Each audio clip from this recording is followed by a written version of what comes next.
We'll take a look at the match statistics. 57% in favor of side from Goa.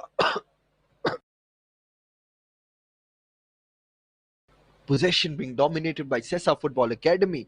Total of 20 shots in the game, 11 of which came from SESA Football Academy and 9 came from Karbi Anglong. Here's the highlights of the game.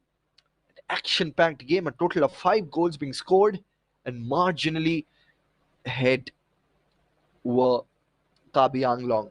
There was not a single goal that was scored in the first half, but the second half we saw 5 goals being scored. When was the last time you saw 2 goals scored within a minute?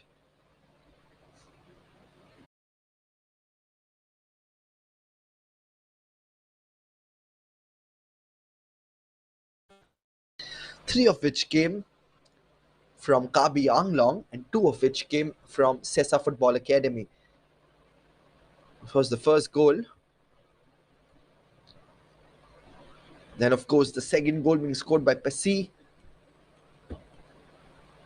Then the third from Rajdan Singh. Out of nowhere, SESA Football Academy managed to claw back into the game. It's an inspiring comeback. And this was, of course, the third goal from Rajdan Singh. A brilliant goal. Goal that he'll remember for a very, very long time. And then SESA Football Academy did so well. This was the first goal that was scored by Shlok Tiwari. Good combination play. 3 of them combining to score that goal. Shlok Tiwari with that goal.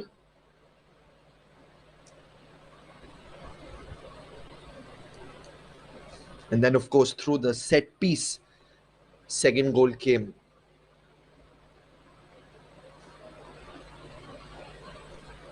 And all the hard work done by Ayush Das right throughout the game to keep a clean sheet, couldn't really maintain it. But that's the end of the score.